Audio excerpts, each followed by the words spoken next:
Capítulo 4 A morte que traz vida. Se você tivesse que escolher uma palavra para descrever os desejos humanos mais profundos, qual seria essa palavra? Que palavra revela o que busca nosso coração? O que você considera ser o desejo humano mais fundamental? A resposta é sobrevivência, o desejo de se manter vivo. Desde o momento em que um bebê luta para respirar pela primeira vez, até o momento em que o vovô, em sua idade avançada, luta para se manter respirando, todos nós desejamos viver. Desejamos a vida, não a morte, ainda que saibamos que a morte é uma realidade no mundo em que vivemos. Em Eclesiastes capítulo 9, versículo 5, o sábio escreveu: "Os vivos sabem que hão de morrer. Essa é a única coisa sobre a qual temos certeza. A morte é inevitável para todos." Lá no fundo, em nossos momentos mais serenos, perguntamos: não existirá alguma coisa mais que esta vida? Haverá uma eternidade além do que vemos e conhecemos agora? E se houver, como podemos ter certeza de que viveremos para sempre? Já descobrimos que a Bíblia fala as mais profundas necessidades do coração humano. O que ela diz sobre nosso intenso desejo de viver? Você encontrará uma resposta transformadora neste capítulo. Uma antiga cidade e o mistério da vida. Por muito tempo, os que viajam pelo Oriente Médio têm ouvido narrativas sobre uma cidade mística e profunda. As descrições quase vão além do que se pode acreditar. A razão para essas descrições serem tão intrigantes reside no fato de que o lugar era considerado sagrado pelos islâmicos. Qualquer um que não fosse muçulmano e entrasse ali poderia esperar pela morte. O aventureiro alemão Ulrich Steve nunca esteve lá, mas apenas por procurá-la acabou sendo morto.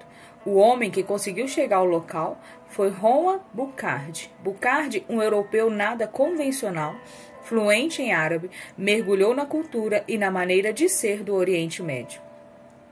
Ele sabia recitar quase todo o Alcorão de memória, tendo estudado a lei islâmica de maneira tão intensa que chegou a ser considerado um erudito até pelos muçulmanos. Ele não somente fez a peregrinação até Meca, como ficou por lá durante 3 meses. Burckhardt se vestia em um cheque árabe do Oriente Médio e passou a se chamar de Sheikh Ibrahim ibn Adallah. Em 1812, Burckhardt se juntou a uma caravana de mercadores árabes que viajava da Síria para o Cairo. Na segunda noite de viagem, alguém lhe sussurrou que eles estavam acampados a apenas poucas horas a leste da cidade proibida. Na manhã seguinte, Burckhardt disse ao líder da caravana que queria oferecer um sacrifício na tumba de Arão, a qual, segundo se dizia, ficava por ali. Poucas horas depois, com um guia beduíno e um cabrito para a oferenda, ele entrou no Sikh, uma estreita fenda no penhasco que leva à agora famosa cidade de Petra. Pela primeira vez em mais de 1000 anos, um forasteiro contemplava as históricas ruínas. Burckhardt rapidamente percebeu que os rumores que ouvira não eram exagerados. Mais de 150 anos mais tarde, Petra ainda causa a mesma reação nos visitantes. A primeira coisa que ele viu, e que todos veem ao percorrer o desfiladeiro, foi o grande edifício do tesouro, assim chamado pelos árabes porque eles acreditam que era ali que os antigos nabateus que construíram Petra escondiam bens de grande valor. Na verdade, aquilo era um túmulo. O edifício tem 43 metros de altura, o equivalente a um prédio de 14 andares. A edificação foi esculpida diretamente no penhasco de arenito. É difícil encontrar superlativos para descrever Petra. Não é de admirar que ela tenha sido recentemente designada como Patrimônio da Humanidade. O poeta John Burgon a chamou de uma cidade rosa e vermelha tão velha quanto o tempo. Perto do topo do edifício há uma figura esculpida de Ausa, a severa deusa que presidia Petra. Uma escadaria leva do centro da cidade até um elevado que fica numa coluna perto dali, onde ela era adorada.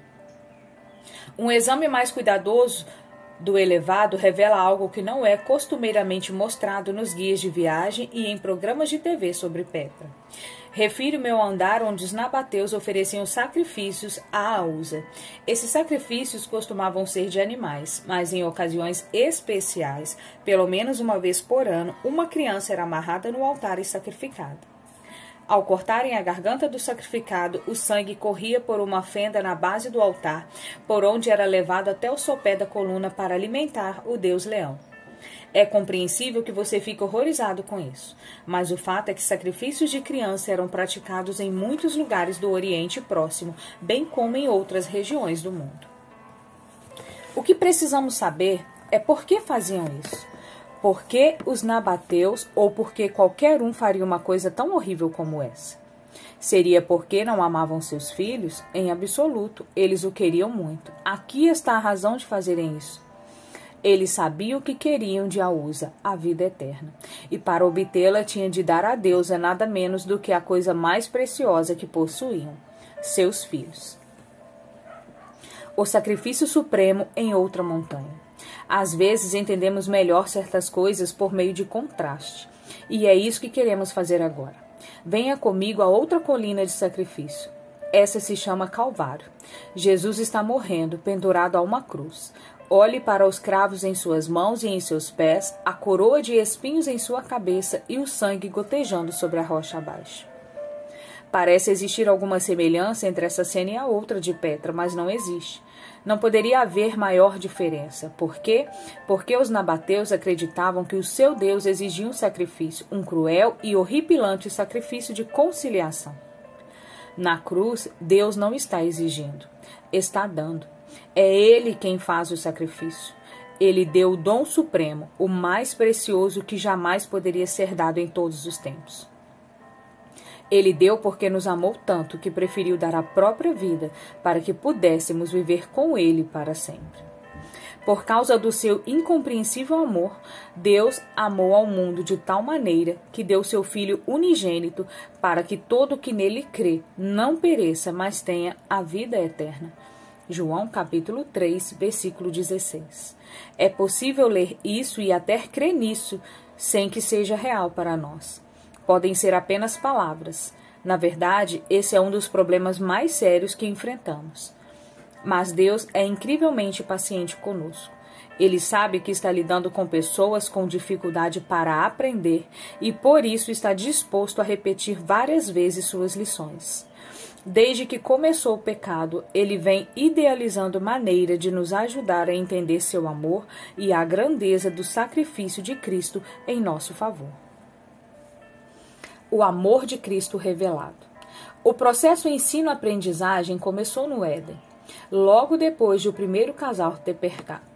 Deus lhe deu uma promessa de perdão. Ao ouvi-la, eles entenderam que podiam ter esperança novamente, mas era essencial que Adão e Eva compreendessem as consequências, o custo real do pecado. Se não fosse assim, eles poderiam acreditar que a desobediência realmente não tinha muita importância. Deus havia tentado adverti-los dizendo que o resultado do pecado certamente seria a morte. Mas eles entenderam apenas superficialmente as implicações daquelas palavras. Eles precisavam compreender que a morte era algo cruel e terminal. Também precisavam entender a relação entre o pecado deles e a morte. Sendo assim, Deus revelou uma verdade essencial em seu plano para salvá-los. Posso imaginar Deus falando ternamente com Adão em palavras como estas: Adão, traga-me um cordeiro do rebanho. E Adão vem com um confiante animalzinho nos braços. Ótimo, agora tire a vida dele. A explicação daquilo que ele tinha de fazer e seu significado encheram Adão de um horror impossível de descrever. Usando a imaginação, tente ver a dolorosa cena do animalzinho agonizando. Adão e Eva nunca tinham presenciado a morte. O universo inteiro nunca tinha visto a morte anteriormente. Agora, eles observam enquanto a vida se derrama pelo solo. O cordeiro vai ficando cada vez mais fraco. Finalmente, seus olhos se fecham e ele já não respira mais. Nenhum pai jamais lamentou a morte de um filho mais do que Adão e Eva lamentaram o que ocorrera naquele momento. Nada mais poderia ter deixado a mensagem tão clara. Imagine Adão pensando: é isso que o pecado faz, e ele causará sofrimento, agonia e morte por todas as eras. No sofrimento não merecido daquele cordeiro, Adão e Eva viram uma verdade que palavras nunca poderiam ter revelado. Mas Deus lhe deu uma gloriosa promessa de esperança. O Messias viria para finalmente e de maneira definitiva pagar o preço do resgate pelo pecado. Gênesis capítulo 3, versículo 15. A maldição do jardim, o salário do pecado é a morte, deu lugar à promessa do jardim, o dom gratuito de Deus é a vida eterna em Cristo Jesus, nosso Senhor. Romanos capítulo 6, versículo 23. Passam-se os anos e as lições do primeiro sacrifício pelo pecado foram repetidas a cada geração para que seus filhos fossem instruídos quanto ao ritual e seu significado. No entanto, tudo isso cessou quando o povo de Deus se tornou escravo no Egito. O santuário de Israel revela o plano eterno de Deus. O dia da emancipação finalmente chegou. Quando o povo de Deus deixou o Egito, eles armaram suas tendas no sopé do Monte Sinai. Eles estavam ali quando Deus disse a Moisés: e me farão um santuário para que eu possa habitar no meio deles. Êxodo capítulo 25, versículo 8. O santuário era um lugar de adoração, porém não se limitava a isso. Era também um grande centro educacional. Era um livro-texto sobre como Deus planejava salvá-los e trazê-los a uma relação pessoal com Ele. O santuário e seus serviços renovaram o plano original de sacrifícios de animais, elevando-o a um novo nível de significado. O antigo santuário era composto de duas partes principais, o pátio externo e a estrutura em forma de tenda chamada de tabernáculo. O pátio era o lugar em que as pessoas vinham oferecer seus sacrifícios no altar de bronze. O tabernáculo era dividido em duas partes. O primeiro compartimento era chamado de lugar santo. Depois dele estava o lugar santíssimo. Havia cerimônias ligadas ao tabernáculo, cuja finalidade era dar graças. Também havia oferendas apaziguadoras, ritos de purificação e outras atividades designadas para esclarecer e fortalecer o relacionamento do ofertante com Deus. Mas no centro de tudo estavam os rituais para o perdão do pecado. No coração de tudo isso estavam duas coisas: o sacrifício que era morto e o sacerdote vivo. Suponhamos que, no acampamento, o homem brigasse com o vizinho. Ele pega um pedaço de madeira e com ele espanca o vizinho. Depois sai correndo para sua barraca. No trajeto, porém, começa a caminhar cada vez mais devagar. Logo dá meia volta e regressa à tenda do vizinho. Com lágrima nos olhos, pede que o vizinho o perdoe. Mas o agressor sabe que precisa se acertar com Deus também. Então ele vai ao santuário, levando consigo um cordeiro ou um cabrito. Ao chegar, encontra o sacerdote. Com grande tristeza, o homem põe a mão sobre a cabeça do animal e confessa seu pecado. Levíticos capítulo 1, versículo 4 e 5 e capítulo 5, versículo 5. Isso simboliza a transferência do pecado do pecador para o sacrifício. Em seguida, ele tem que cortar a garganta do sacrificado com as próprias mãos. Ninguém mais pode fazer isso por ele. E não há nenhuma maneira de amenizar ou tornar agradável esse ato. É um terrível mal-estar. E essa é a intenção. O sacerdote apanha o sangue com uma bacia, então ele mergulha o dedo no sangue e toca as pontas do altar. Finalmente, derrama o resto do sangue na base do altar. No livro de Levítico, no Antigo Testamento, Moisés declara: o sacerdote, por essa pessoa, fará expiação do seu pecado que cometeu e lhe será perdoado. Levítico capítulo 4, versículo 35. Perdoado, essa é a gloriosa palavra do Evangelho. Perdoado, livre da culpa, liberto da condenação. O homem veio ao santuário curvado pela culpa e pela vergonha.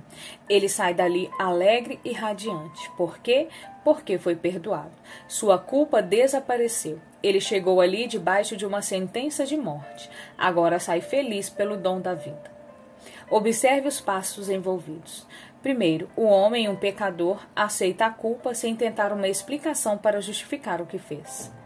Segundo, ele reconhece e confessa seu pecado. Terceiro, ele crê e aceita o perdão provido por Deus. Quarto, ele se alegra na certeza de que agora está livre da culpa. Como descobrimos, o santuário é um livro-texto designado para nos ensinar uma realidade que Deus quer que cada um de nós não somente entenda, mas também experimente. Na realidade, nunca foi possível que o sangue de animal removesse o pecado. Hebreus capítulo 10, versículo 4. Assim como o papel moeda só tem valor pelo que ele representa, também os sacrifícios de animais tinham valor apenas pelo que ele simbolizava. João Batista, sob inspiração do Espírito Santo, apontou para Jesus e disse: Eis o Cordeiro de Deus, que tira o pecado do mundo. João capítulo 1, versículo 29. O profeta Isaías escreveu: Como o cordeiro foi levado ao matadouro. Isaías capítulo 53, versículo 7. O Senhor fez cair sobre ele a iniquidade de nós todos. Isaías capítulo 53, versículo 6. Jesus, o Cordeiro de Deus. As lições do antigo santuário são para cada um de nós. O antigo santuário já não existe, pois veio Jesus, o verdadeiro sacrifício, a realidade representada. Por meio do seu sangue, perdão, liberdade da condenação e purificação estão disponíveis a todos os que seguem os mesmos passos, colocando a fé em seu perfeito sacrifício. A culpa dos nossos pecados passados pode desaparecer. Nosso coração pode se encher de paz. Jesus nos oferece perdão. As vozes de uma consciência acusadora podem ser silenciadas. Veja como você pode experimentar isso hoje. Aceite e reconheça a realidade de que você é pecador. Reconheça e confesse os seus pecados a Deus. Peça perdão a quem você ofendeu com seu pecado e faça as reparações necessárias. Creia e aceite o perdão que ele promoveu por meio de Jesus. Louve a Deus e lhe agradeça ao sentir que paz e luz inundaram sua vida. Aquela voz suave a você é o Espírito Santo. Não hesite nem espere. Abra seu coração para a vida e a alegria. Reconheça e confesse o pecado que lhe trouxe esse fardo de culpa. Aceite o perdão de Deus. Sinta-se livre com a liberdade que lhe foi comprada por Cristo. Eu estava pregando em um dos países escandinavos quando uma empresária se aproximou de mim e disse: Pastor Mark, preciso saber de uma coisa. Aborto é assassinato? Ficarei feliz em responder a sua pergunta, eu disse, mas talvez você possa me contar mais sobre a razão desse questionamento. Ela pôs as mãos na cabeça, começou a chorar e disse: Pastor, 17 anos atrás, meu marido me deixou por causa de outra mulher. Fiquei devastada, não podia dormir de noite. Pouco tempo depois conheci um homem que prometeu me amar e começamos a namorar. Logo fiquei grávida, ele prometeu se casar comigo, mas quando soube da gravidez disse: Quer saber, já sou casado. Estou neste país trabalhando como convidado. Agora vou voltar para minha esposa e meus filhos, e desapareceu. Ela continuou: Pastor, eu não imaginava como poderia cuidar daquela criança. Por isso, fiz um aborto. Por todos esses anos tenho me sentido culpada. É como se houvesse sempre uma voz falando em minha cabeça. Não consigo me livrar dela. Conversamos sobre Jesus e seu amor. Falamos sobre como encontrar misericórdia e perdão nele. Então a convidei para orar, mas aquela empresária disse: Pastor, nunca orei em minha vida. Eu ajudo você.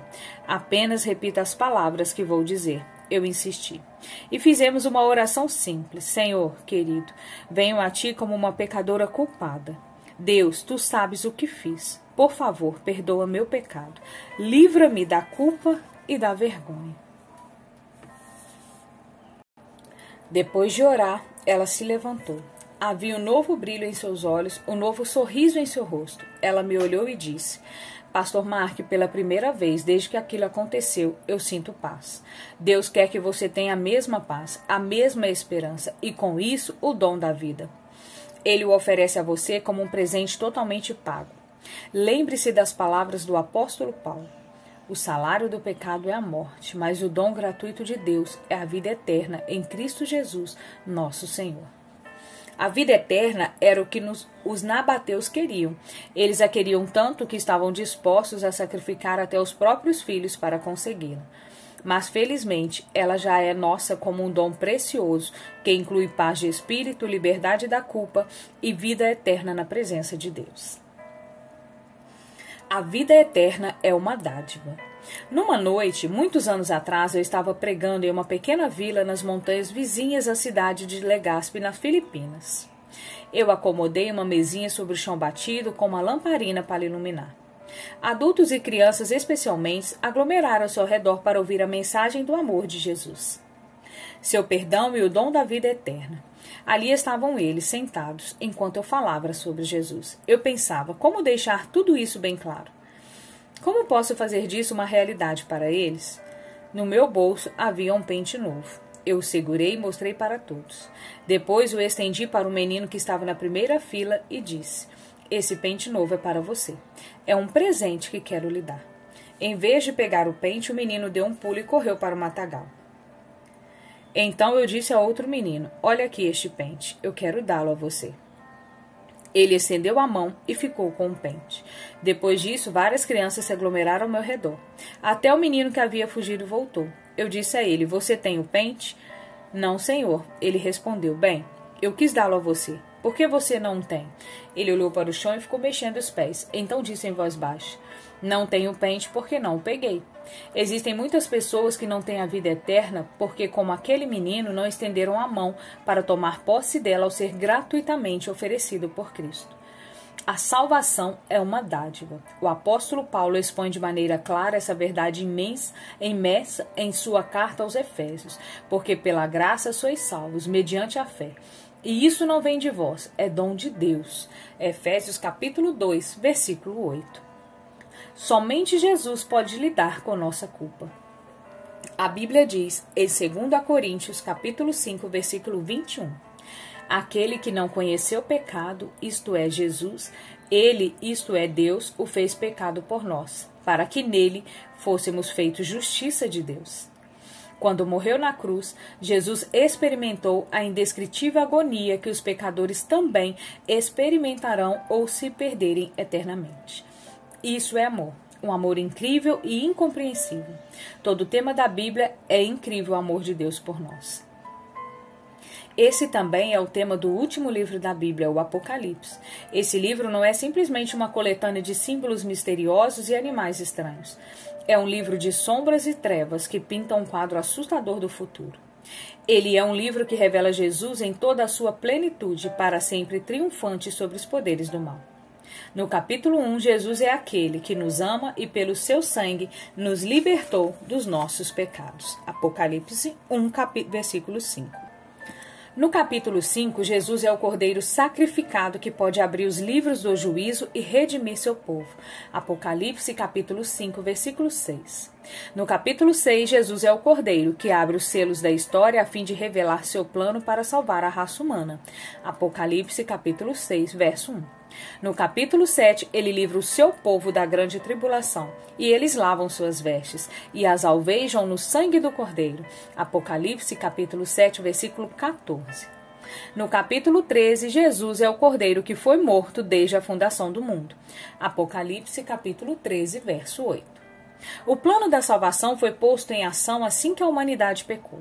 Nos conselhos da eternidade, Cristo se apresentou e voluntariamente se ofereceu para sacrificar a justiça divina, dando a própria vida pelos pecados do mundo. Simbolizado pelo Cordeiro que era morto no antigo santuário, Cristo morreu para que possamos viver na eternidade com Ele. Por intermédio de Jesus, o dom da vida eterna é nosso para sempre. Em Jesus, a busca do coração humano é satisfeita.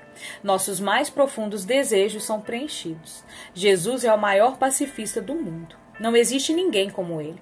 Em Jesus temos paz com Deus. Nele temos o perdão.